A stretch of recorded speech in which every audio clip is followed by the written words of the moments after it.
Prevención y cuidado frente al COVID-19.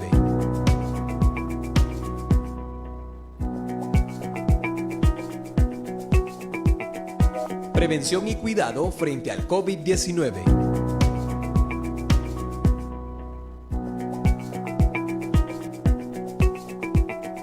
Prevención y cuidado frente al COVID-19.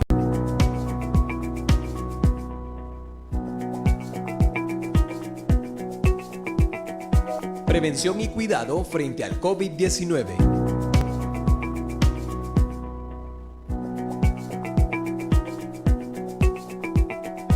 Prevención y cuidado frente al COVID-19.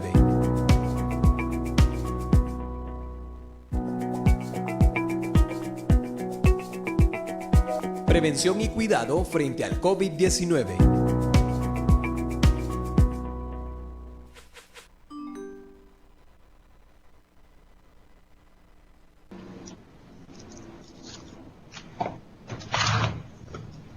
Buenos días. Gracias por estar con nosotros. Un saludo muy especial a todos nuestros amigos que nos ven este día, los martes, dedicado por el Comité Científico Multidisciplinario a temas educativos y de interés para nuestras vidas. Agradecemos en primer lugar a Monseñor Álvarez y al Cardenal Brenes por permitirnos este espacio que nos permite acercarnos a la ciudadanía en estos tiempos de pandemia, en estos tiempos difíciles.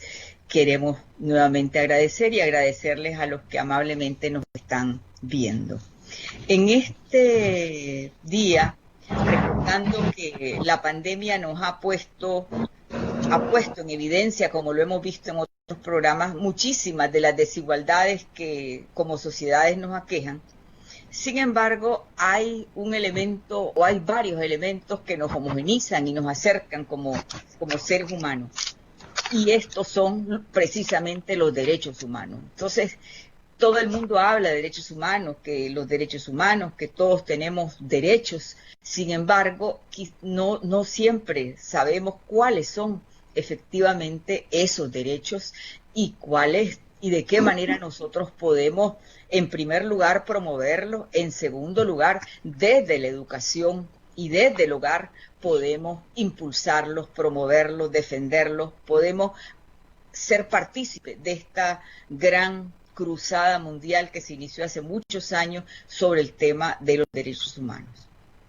Para profundizar en este tema, hemos invitado a nuestra colega y amiga, la doctora María Luisa Costa, quien es abogada, es defensora de derechos humanos, ha trabajado por 25 años con comunidades indígenas, principalmente en la costa caribe de Nicaragua, desde el centro que ella dirige, Centro de Asistencia Legal a Pueblos Indígenas, CALPI. Desde allí y desde su práctica profesional ha ganado y ha litigado varios casos en la Comisión y en la Corte Interamericana de Derechos Humanos. Actualmente es profesora asociada de la Facultad de Ciencias Jurídicas de la Universidad Centroamericana UCA de Managua y además, y eso es lo que nos une, es presidente de la Academia de Ciencias de Nicaragua, con quien compartimos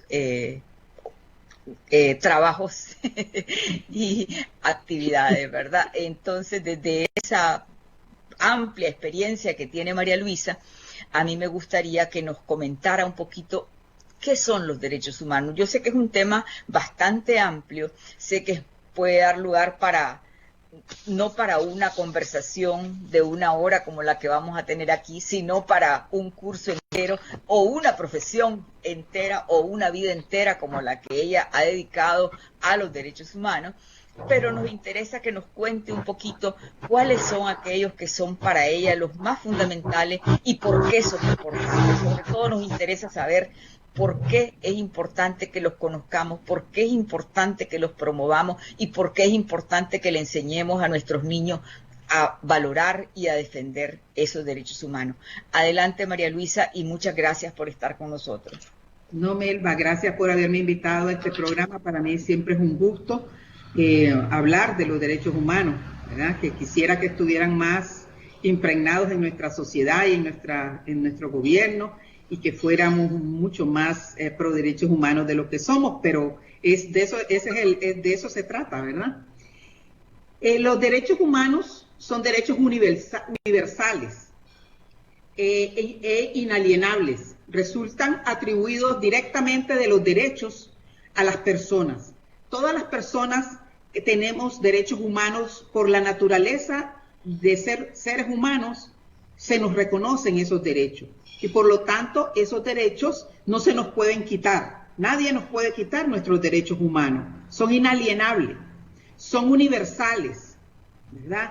Y vamos a ver un poquito más de la universalidad más adelante, pero son las libertades, reivindicaciones y facultades propias de cada individuo por el solo hecho de ser un ser humano. Y todos lo tenemos, independientemente de nuestra raza, color, sexo, idioma, religión, opinión política o de cualquier índole. Todos tenemos los derechos humanos según la Declaración Universal de los Derechos Humanos. Todos nacemos iguales en dignidad y en derechos, según la declaración, ¿verdad? Y de eso se trata, hacer de los derechos humanos una oportunidad de desarrollo, de vida plena de todos los seres humanos. Al nacer, todos los hombres y las mujeres son libres, idénticos en materia de derechos y dignidad.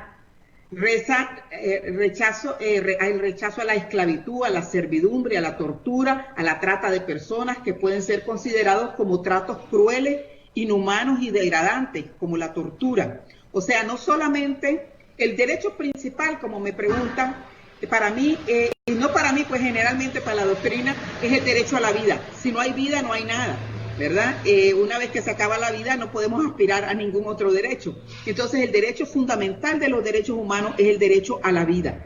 Pero es a la vida de una manera, a una vida digna, a una vida que se nos respeten nuestros derechos fundamentales, a una vida en la que podamos desarrollarnos y desarrollar nuestro alrededor y todo lo que nosotros implicamos.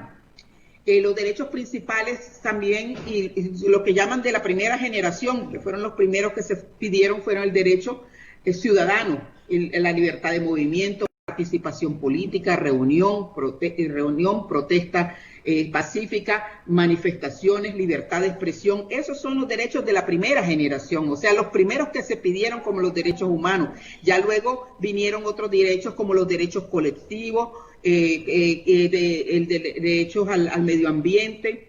Pero contanos un poquito, los derechos cibernéticos. María Luisa, comentanos un poquito cómo inician.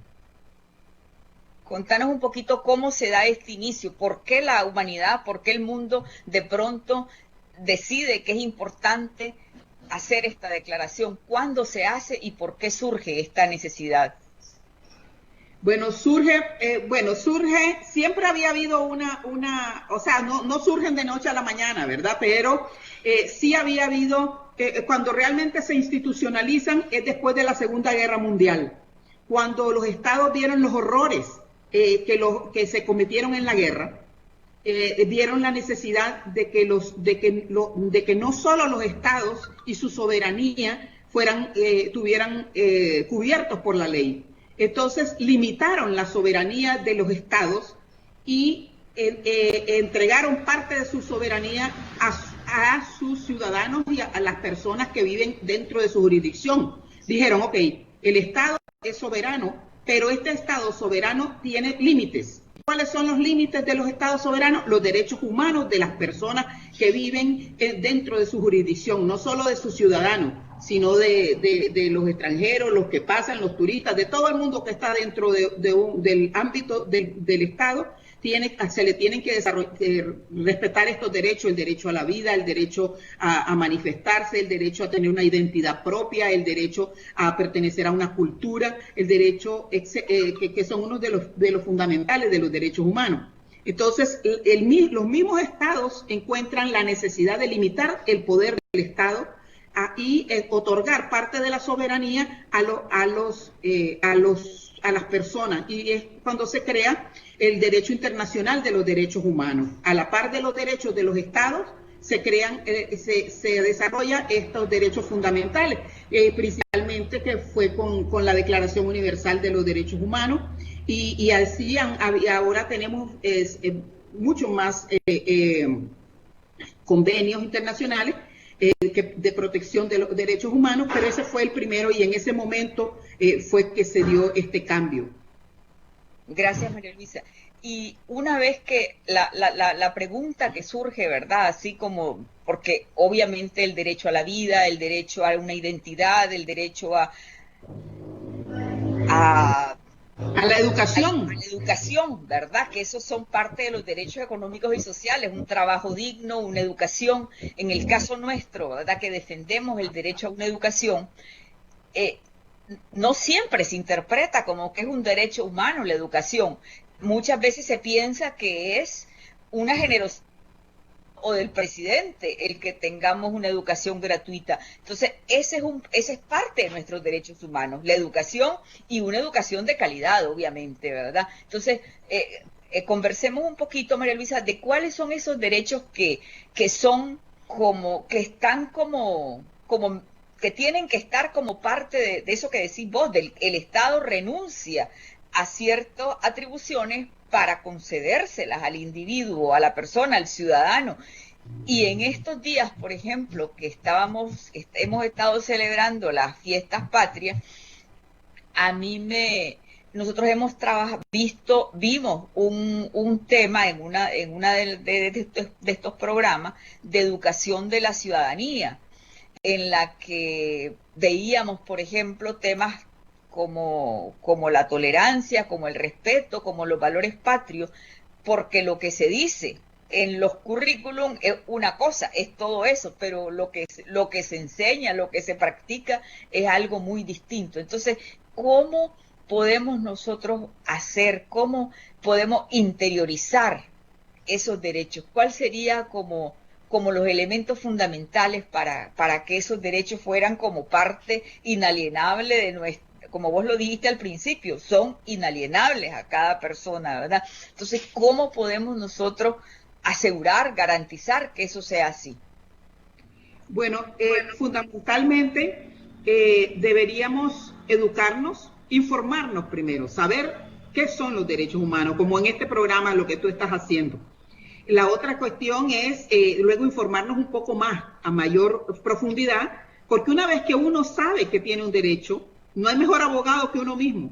Yo tengo 25 años de trabajar con pueblos indígenas y una vez que ellos entienden cuáles son sus derechos, la capacidad que tiene el ser humano de defenderse, de defender lo que cree y en lo que considera justo, es mucho más importante que cualquier clase académica, ¿verdad? Entonces yo creo que importante es informar, educar en derechos humanos y una vez que esto ocurre, las personas internalizan y los exigen, ¿verdad? Es importante la educación y el conocimiento con respecto de lo que significa ser un ciudadano al que se le deben respetar sus derechos humanos. Eso hace la diferencia.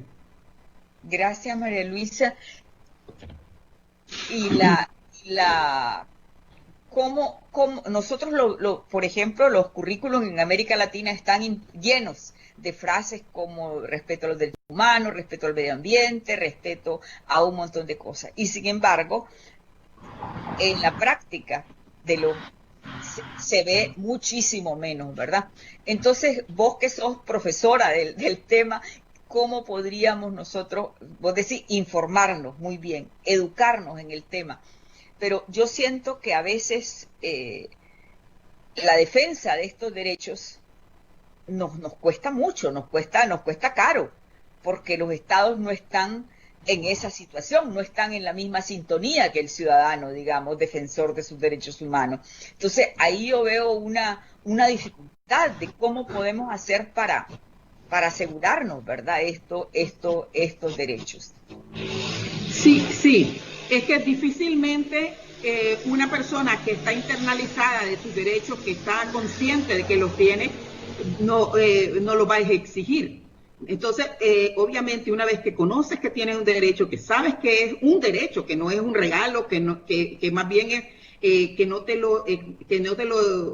no se ejercite, es es una falta por parte del Estado, entonces las personas lo exigen. Ahora, los estados tienen, por ejemplo, la Procuraduría de Derechos Humanos es la entidad que no es parte del Estado, pero no del gobierno, pero no del Poder Ejecutivo, y debería, en un mundo, no diría perfecto, en una sociedad donde haya Estado de Derecho, donde un Estado haya Estado de Derecho, ellos están encargados de vigilar que todos los funcionarios públicos cumplan con su función de proteger los derechos humanos de las personas.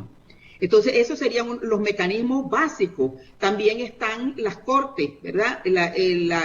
Uno puede exigir sus derechos constitucionales que generalmente todos los derechos principales constitucionales, derechos humanos de las declaraciones internacionales, derechos humanos, están en nuestra constitución política. Entonces, a través de una violación, uno puede ir a la Corte Suprema de Justicia, a través de los tribunales de apelaciones, presentar un recurso de amparo administrativo si te están violando tus derechos ciudadanos, a un habeas corpus, si te están violando tus derechos personales, a tu integridad física, el habeas data, si están publicando tus datos, el Seguro Social se le ocurrió publicar o hablar en público de tus enfermedades, cualquier otro derecho constitucional. Si sale una ley, ahorita que hay una polémica sobre 3 leyes, bueno, tenemos 60 días para presentar recursos de inconstitucionalidad. Entonces, sí hay formas de recordarle al Estado a nivel doméstico, a nivel nacional, que sus derechos, que él tiene que cumplir, que el Estado tiene que cumplir con esos derechos de acuerdo a la Constitución Política. Por ejemplo, el artículo 46 de la Constitución Política de Nicaragua tiene todo, adhiere todos los principales convenios de derecho internacional de los derechos humanos a la Constitución, o sea, son parte de la Constitución Política de Nicaragua. Vemos como la parte internacional y la parte nacional se unen en el artículo 46 de la Constitución y entonces tenemos derecho de reclamar tanto los derechos internacionales de derechos humanos como los que están constituidos específicamente en la Constitución, que generalmente son los mismos. Entonces, por esa parte, esa sería la forma que los ciudadanos podemos reclamar. Ahora, a nivel internacional también, una vez que hemos agotado los remedios internos, podemos ir a la Comisión y a la Corte Interamericana de Derechos Humanos o al Consejo de Seguridad de Naciones Unidas. Hay una cantidad de comités. Por ejemplo, el que tú mencionabas, el Pacto Internacional sobre Derechos Civiles y Políticos, tiene un comité que ve que esos derechos se cumplan. Entonces también se pueden presentar ahí, en esas entidades se pueden presentar nuestras quejas, ¿verdad? Entonces sí hay formas de hacerlo cumplir. Pero además es importante siempre saber que los estados asumen esta obligación voluntariamente, ¿verdad? Ellos en el Concierto de Naciones, en las Naciones Unidas, ante la comunidad internacional dicen: nosotros vamos a respetar los derechos humanos como todos los demás, todos vamos a respetar los derechos humanos.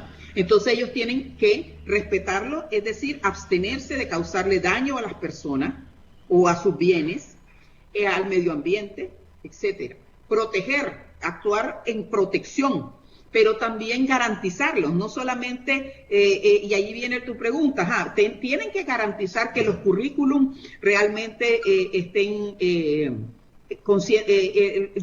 currículum, también la forma en que se ejecutan los programas en las escuelas, todo eso tiene que estar de acuerdo a los derechos humanos.